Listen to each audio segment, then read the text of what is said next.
Hello and welcome to Skyline Psychology. Today I wanted to follow up my assertiveness techniques video with a concept known as assertiveness rights.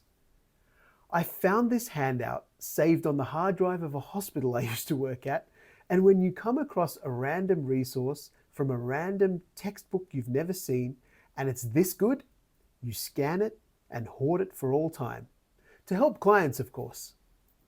So apologies and thanks to T. Powell 2000, I guess, that I'm about to read the good stuff that you wrote almost a quarter of a century ago. So here goes.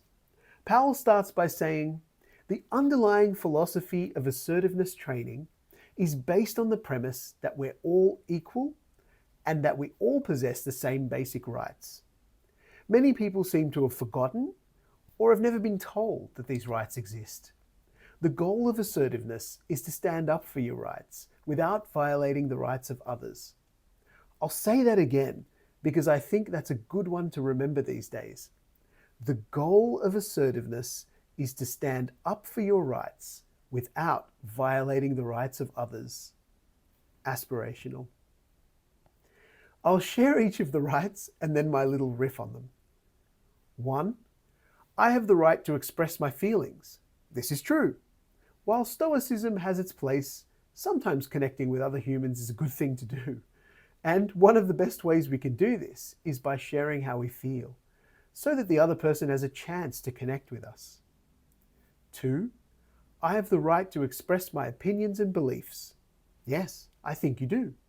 We all have a sphere of reality and should matter and be important enough to want to share these things with those around us. 3. I have the right to say yes and no for myself. Fundamental, in fact. That little two-letter word is one of the most important boundary-setting tools that we have.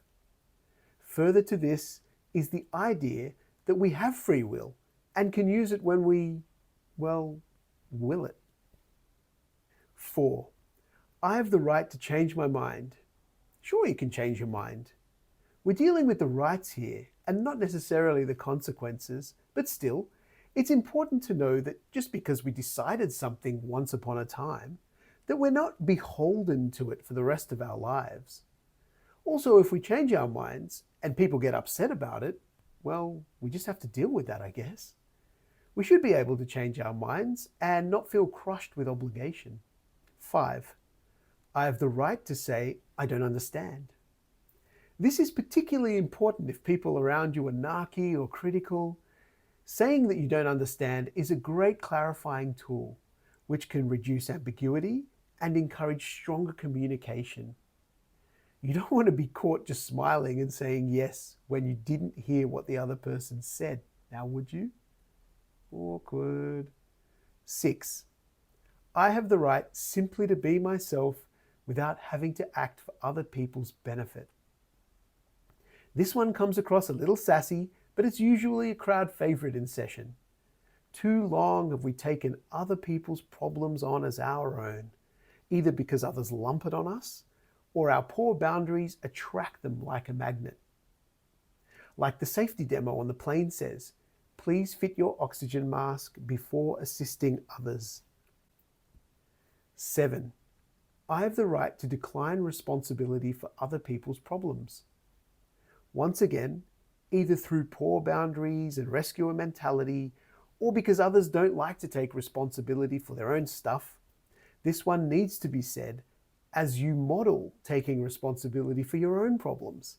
See what I did there? 8. I have the right to make reasonable requests of others. Hang on, won't that make me someone else's problem now? Well, yes and no. I think the word to focus on here is appropriate. We all need help sometimes, and it's important to ask for it so we don't end up in anti-dependent burnout land. Some of us will feel like a burden if we ask for help. Watch out for that. Also, we're making a request. We aren't forcing them to do anything. Remember, as we said before, they have the right to decline responsibility for your problems or say yes and no for themselves. We have to trust them on that. 9. I have the right to set my own priorities. Ooh, straight out of the ACT playbook. Align your life to the values that you choose. There's that lovely free will coming in again to help you decide and prioritize which values you would like to live by in any given moment.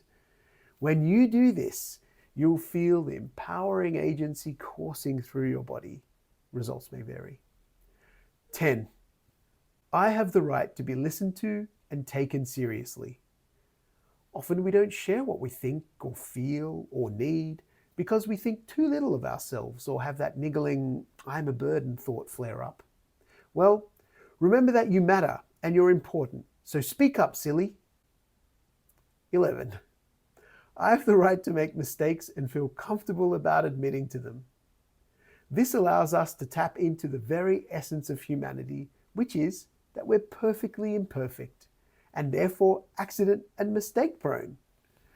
How relieving to realize that we aren't perfect and don't have to continually try and be perfect. Don't get me wrong, we can still aim at perfection because I think there's something nice about healthy growth. But wanting to be perfect when it's impossible will just leave us feeling endlessly less than. 12. I have the right to be illogical in making decisions. I like this one because it speaks to the inner child in me. It says that it's okay to be spontaneous and open and that things don't always have to be governed by logic. Sometimes creativity, emotions, or passions can have the driver's seat for a while. Just don't kick logic to the curb entirely. Not forever. 13. I have the right to say, I don't care. I like this as a right. It's sort of like 6 and 7 from before in that we can decide the limits of our own problems and decide to let 1 or 2 go to the keeper. 14. I have the right to be miserable or cheerful. This is a nice one that's saying feel free to feel the way you want to feel. Sometimes our feelings are told to us, like you can't be sad because others have things way worse than you. Or smile. No one wants to see a sad sack. He was my favorite raggy doll, incidentally, so I don't mind being like him. If I've missed any assertiveness rights, or you would like to add any, let me know in the comments. So there you have it. Remember these things as you navigate the wild and wonderful roller coaster that we call life. Thank you for watching till the end. If you liked what you heard, please like, share, and subscribe for more videos like this in the future.